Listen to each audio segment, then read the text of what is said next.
Olá, pessoal do terceiro ano, tudo bem? Então vamos lá, né? Hoje nós temos nossa aula de língua portuguesa. E antes da tia Rosângela mostrar a página do livro e falar sobre o que a gente vai comentar hoje, eu fiz um resuminho aqui no quadro, tá? Para ajudar vocês na compreensão da explicação. Então vamos lá, pessoal. Antes de falar do quadro, é o seguinte, nós somos rodeados por textos, na verdade, o tempo inteiro. Quer ver um exemplo? A gente abre a caixinha no correio da nossa casa, o que tem lá? Texto. Anúncio, propaganda, número de telefone para comprar gás, para comprar remédio, né? Propaganda de dentista, de não sei mais o que, cartinha que o banco manda para mamãe, boleto, conta de água, conta de luz. A gente sai, né, vai para o centro, por exemplo, quando você para no semáforo, tem um moço lá sempre te entregando um papel, né, fazendo propaganda de alguma coisa. Enfim, nós somos rodeados de texto o tempo todo. E aí, o que nós precisamos entender, pessoal? Que todos esses textos, eles são com uma estrutura determinada, né?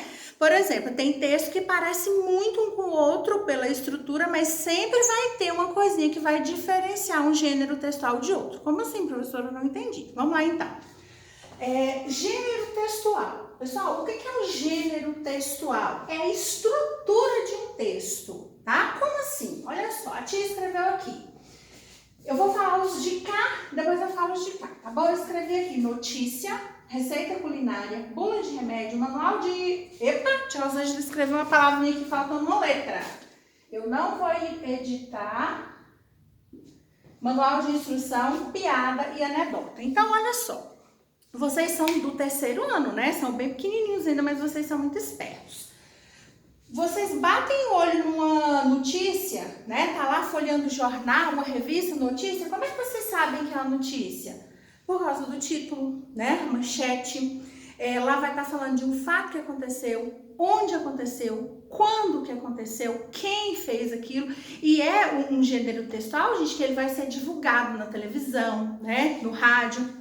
Por exemplo, uma notícia que tirou a gente da escola, qual que foi? A notícia de que tinha um vírus, né, altamente perigoso para a nossa saúde, e essa notícia foi para o mundo inteiro, tá? E todo mundo, né, tentando ficar em casa até essa onda desse vírus passar. Então, crianças da idade de vocês já sabem que notícia é um gênero textual, por quê? Porque tem uma estrutura específica. Receita culinária. Gente, nessa idade, né, principalmente as meninas, e tem muitos meninos também que adoram cozinha, eles já sabem sozinhos, né? Pegar uma receita com a ajuda da mamãe ir pra cozinha e fazer aquele prato, aquela comida que tanto gostam. Como que a gente sabe que é uma receita? Primeiro, vem o nome do prato, depois vem os ingredientes, vem o modo de fazer, qual é o rendimento, o tempo do preparo. Então, pronto, essa é a estrutura da receita culinária. Bula de remédio. Pessoal, todas as pessoas adultas, quando compram um remédio, né, a primeira coisa é abrir lá e pegar um texto que vem lá dentro, que é a bula do remédio. A tia Rosângela faz isso. O que a gente quer saber na bula do remédio? A composição, o efeito colateral, de quanto tempo eu vou tomar, a dosagem, os efeitos, né, que eu posso, a reação que eu posso sentir tomando esse remédio. E vocês sabem o que é uma receita. Olha, vem na caixinha do remédio, lá tem o nome do remédio, o efeito colateral, para que serve, como tomar, né? Então, isso que faz esse texto ser uma bula de remédio, por causa dessa estrutura. Manual de instrução. Ah, vocês são craques nisso, né? Comprou um joguinho, comprou um brinquedo, comprou alguma coisa que é de montar e não sabe? Vem um texto junto, né? Que é o manual de instrução que ensina como que a gente tem que proceder para usar aquele equipamento. E aí, do lado de cá, a tia Rosângela colocou uns que crianças adoram. Esse que tá em vermelho eu vou deixar por último, tá? Conto. Pessoal, fui lá na sala pegar um livro para aula de hoje, o que mais tem lá é livro de conto, né? Por que criança gosta de conto? É uma narrativa curta, o espaço é limitado, os personagens também são poucos e sempre tem uma coisa magnífica, né? No conto, por exemplo, toda criança pequenininha é apaixonada no conto da Chapeuzinho Vermelho, né? Que tem aquele lobo mau, que é assustado, mas no final ele se dá mal, né? Então, por que ele é um conto? Porque ela tem essa estrutura que a tia disse. História em quadrinho, que é o preferido da criançada, né? A tia Rosângela até pegou uns livros lá na sala. Olha só, os favoritos. Mônica de novo, é o que mais tem lá na sala. Cascão, Magali, Chico Bento e Mônica de novo. A tia procurou um lá do Cebolinha e não tinha. Pessoal, o que que faz esse gênero aqui se chamar história em quadrinho? Por que que quando um gibi pertence a esse gênero? Porque, olha só, deixa a Rosângela mostrar. Tem linguagem verbal e não verbal, ou seja, tem imagem, palavras, é colorido, as falas são escritas no balãozinho, né? E o objetivo, por que que esse texto existe? Qual é a função social dele? Entreter as pessoas, não é só criança que gosta, né? Tem adulto que ama gibi. Então, a história em quadrinho é um gênero textual que tem a função de entreter as pessoas. E ele tem uma característica, né? Tem imagem, tem texto escrito, tem balões de fala, tem balões de tudo, né? Tem balão de fala, de grito, de tudo. Vocês já sabem disso. Charada. Gente, toda criança ama o famoso o que é, né? Então, o gênero textual que faz uma perguntinha curiosa se chama charada. Qual que é a função? Divertir as pessoas e entreter também. E esse aqui, né, a propaganda. Gente, esse aqui é muito perigoso, principalmente para criança, né? Eu lembro quando meus filhos eram pequenos, passavam propaganda na televisão, eles me chamavam o tempo inteiro, porque queriam o brinquedo que estava passando na televisão. Então, o que é uma propaganda? Gente, é um texto que tem a função de convencer a pessoa a adquirir algum produto, um serviço, uma ideia, né? Então, pessoal, fazendo uma recapitulação geral, gênero textual, quer dizer estrutura do texto, né? Cada texto, cada estrutura vai receber um nome em particular. Então, nós vimos aqui notícia, receita, bula de remédio, manual, piada. A piada também é conhecida por anedota. Propaganda, charada, história em quadrinho, conto. E eu deixei a fábula por último. Pessoal, deixa eu pegar aqui os livrinhos de fábula. Qual que é a estrutura de uma fábula? Porque eu falei para vocês, por exemplo, a estrutura da história em quadrinho. Tem linguagem verbal e não verbal, imagem, cor, vários tipos de balões. Essa é a estrutura. Função. A função é entreter as pessoas, né? Fazer eu passar o tempo ali, a gente praticando a leitura e tal. E a fábula, gente, ela tem a mesma estrutura da história em quadrinho? Não, porque é um gênero textual diferente.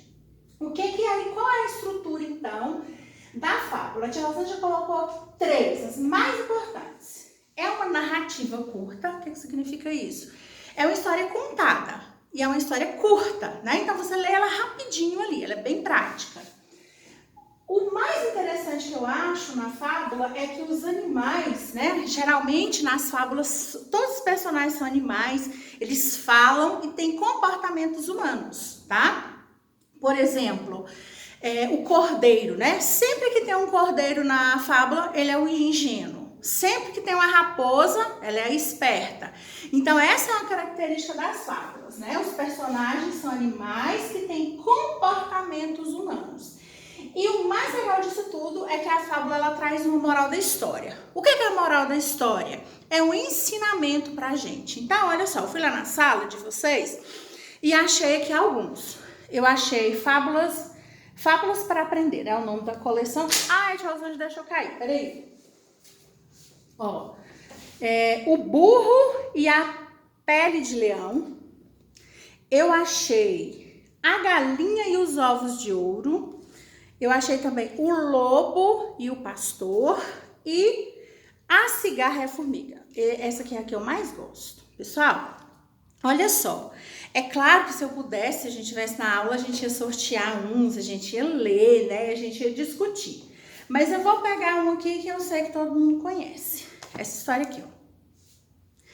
Conta o quê? Vamos fazer um resumo aqui rapidinho. Era a cigarra que ela vivia coletando alimento para guardar para o tempo do inverno, né? Para elas não morrerem de fome lá na colônia. Enquanto isso, a bonita da cigarra, o que é que ela ficava fazendo? Cantando o dia inteiro. E o que é que aconteceu, gente, quando chegou o inverno? A formiga estava lá, né, super confortável na sua colônia, com as suas formigas, ninguém morrendo de fome. E a cigarra, coitada, tava lá tremendo de frio, passando fome, né? E ela precisou da ajuda da formiga, né? É uma historinha que todo mundo conhece. E uma coisa muito interessante, a tia até achou aqui, quer ver? Deixa eu pegar aqui para mostrar para vocês. Eu vi escrito agora e me perdi. Achei. Achei. Olha só, pessoal. Aqui nesse livrinho, ó, não sei se dá para vocês lerem, aqui tá escrito Esopo. A tia vai contar quem foi Esopo, tá bom? Esopo, não existe nenhum livro, nenhum registro, não tem nada, né, falando claramente pra gente quem foi Esopo. Mas os estudiosos, eles conseguiram chegar a algumas conclusões. Esopo, gente, ele foi um escravo, ele viveu na Grécia. Dizem, né, o que tem escrito por aí sobre ele, que ele tinha uma aparência muito assim, diferente das outras pessoas. Ele era corcunda, né, ele tinha algum problema na coluna e tal. E ele sofria muito preconceito, né, além do mais, ele ainda era negro. Sofria mais preconceito ainda, infelizmente, né, até hoje isso aí tá na sociedade. É uma coisa muito triste, porque a gente não deve discriminar ninguém, né, independente da raça, da cor, da religião, todos somos iguais e merecemos respeito. Então, Esopo, ele contava histórias. Gente, todas essas fábulas mais maravilhosas que vocês conhecem, foi Esopo que contou para alguém algum dia. Só que não existia na época dele, né? Ele não escreveu nenhum livro, ele não deixou nenhum registro escrito. A gente sabe disso por causa dos historiadores, né? Que investigaram e descobriram que ele foi um dos maiores contadores de fábula e criadores de fábula do mundo. E aí, pessoal, muitos anos depois e tal, um escritor francês chamado Jean de La Fontaine, ele ficou sabendo, né, estudou essas fábulas e aí ele escreveu, né, ele fez os livros de todas as fábulas de Esopo. Aí o mundo inteiro começou a ter acesso a essas fábulas e tal. E sabe como é que as fábulas de Esopo chegaram para nós aqui no Brasil, há muito tempo atrás? Um escritor chamado Monteiro Lobato, né, o autor do Sítio do Pica-Pau Amarelo, que todo mundo conhece, então, foi Monteiro Lobato que trouxe, né, isso para a literatura infantil, e por isso que as crianças são tão apaixonadas por fábulas, né? São histórias curtas, que tem animais com comportamentos humanos e no final tem uma aprendizagem, né? A moral da história ensina a gente a se comportar ou evitar certos comportamentos. Nesse aqui, ó, pessoal, vem até escrito aqui, ó, moral da história. Então é isso, pessoal. O que é que a gente viu hoje? Que cada texto que a gente tem na língua, ele vai se encaixar em um gênero, né? E a gente vai classificar o gênero de acordo com a estrutura. Por exemplo, eu jamais vou falar que uma receita culinária, uma receita de brigadeiro. Ah, tinha uma receita de brigadeiro, é uma fábula. Não! Uma receita de brigadeiro é uma receita culinária, por causa da estrutura.